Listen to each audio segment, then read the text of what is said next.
Bonjour tout le monde. Tout d'abord, je voudrais remercier les nouveaux abonnés. Bienvenue sur la chaîne. Je vous informe que Vision d'horreur est la toute première vidéo que j'ai faite sur la chaîne d'Abby, et que tout le reste que je posterai sur Terreur Nocturne sera les vidéos qui se trouvaient sur la chaîne d'Abby.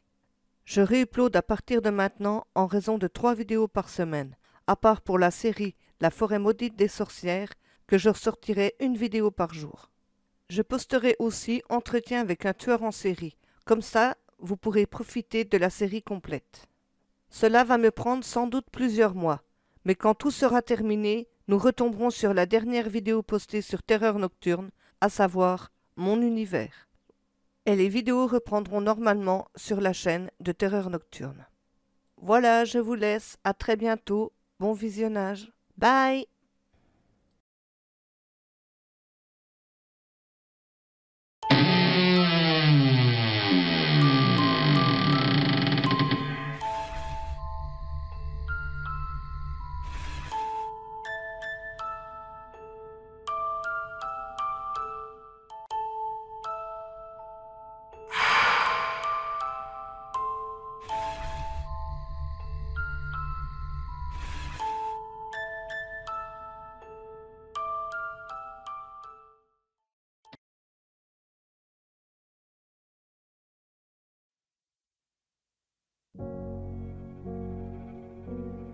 Je suis médium. Un jour, mon ami Fred et moi partions faire des courses. Le ciel était gris. Nous sommes partis en début d'après-midi, vers 14 heures. Sur le chemin de l'allée, je me souviens qu'avec Fred, on rigolait. Il avait dû sûrement me sortir encore l'une de ces blagues idiotes à laquelle je ris toujours. Ensuite, nous sommes arrivés au magasin. On décide de faire les courses rapidement. Nous n'avions pas envie de flâner dans les rayons. Quand nous sommes arrivés en caisse, une pénombre assez profonde s'était installée. J'ai dit à mon ami Fred, je crois qu'il pleut à torrent dehors. Quand nous sommes sortis du magasin, il tombait des cordes. Sur le chemin du retour, nous avons été obligés de nous arrêter plusieurs fois, car la pluie fouettait nos visages si fort que ceux-ci en étaient tout rouges. À chaque arrêt, je me souviens qu'on restait un peu plus longtemps, en espérant que la pluie cesse enfin, ou au moins qu'elle diminue. Mais en vain. Au contraire, il pleuvait encore plus fort. Fred et moi prirent la décision de continuer notre chemin, car les heures défilaient à toute vitesse. Arrivés juste après l'hôpital, on aperçut un abribus. Nous étions trempés jusqu'aux os. En plus, c'était l'hiver. Il faisait très froid ce jour-là. Avec Fred, nous avons décidé de nous protéger sous l'abribus. Je pris le temps de m'asseoir sur le petit banc. Nous avions déjà parcouru plus de la moitié du chemin. Nous n'étions plus très loin de chez moi. Nous discutions de choses et d'autres, lorsque mon visage se figea d'un coup. J'étais devenue toute blanche. C'est à ce moment-là que ma vision a commencé. Fred m'a demandé alors. « Eh oh, ça va? Tu te sens bien? T'as l'air vraiment bizarre là. Tu me fais peur, tu sais. Oh oh !» J'entendais sa voix qui était pour moi à ce moment-là très lointaine, alors qu'il était debout juste à côté de moi. Dans cette vision, j'ai vu une voiture grise arrivant à toute allure.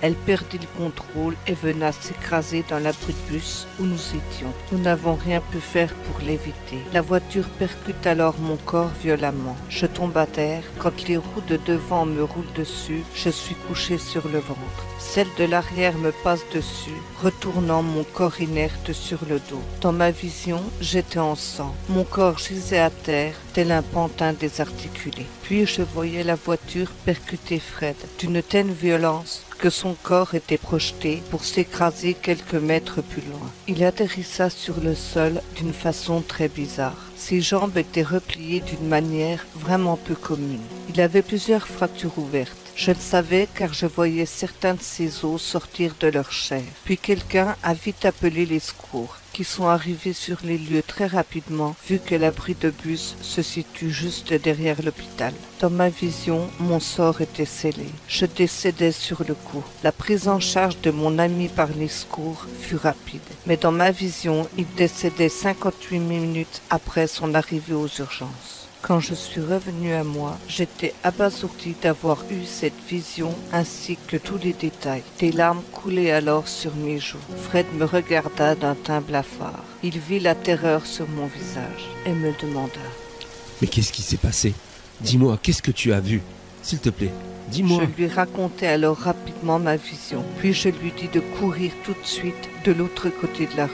La pluie continuait de tomber sans cesse, mais je ne voulais qu'une chose, rentrer chez moi au plus vite. Fred ne me posa aucune question, il me connaît par cœur. Au fond de lui, il savait qu'il s'était passé quelque chose. Il me suivit. On courut le plus vite possible pour traverser la rue et on se retrouva en face de l'abri de bus. C'est à cet instant qu'on entendit une voiture arriver à vive allure. On entendit les crissons de pneus. Tout à coup, on se retourna. On vit alors une voiture grise s'encastrer dans l'abribus que l'on venait juste de quitter quelques secondes auparavant. Sur le coup, nous fûmes choqués de ce qui venait de se produire sous nos yeux. Je courais alors le plus vite possible en direction du véhicule accidenté. J'ouvrais la portière, côté conducteur, où se trouvait un homme. Je lui demandai alors si tout allait bien. Il me répondit que oui. Il descendit du véhicule et là je constatai effectivement qu'il n'avait rien. Fred me regarda avec effroi et me dit alors: Oh mon Dieu, mais tu viens juste de me sauver la vie. Merci, vraiment merci. Il eut à peine le temps de finir sa phrase que je lui rétorqua aussitôt: non, je viens de nous sauver la vie, à tous les deux. Nous avons ainsi continué notre chemin jusqu'à chez moi. Une fois les courses rangées, on s'est fait un café. Fred me dit alors: C'était vraiment étrange et effrayant comme situation. Quand je te regardais pendant ta vision, j'ai deviné que celle-ci était plus puissante, plus profonde que tes autres visions. Vraiment, c'était flippant, sincèrement. il avait vu juste. Mes visions sont claires, mais jamais elles n'avaient été aussi précises.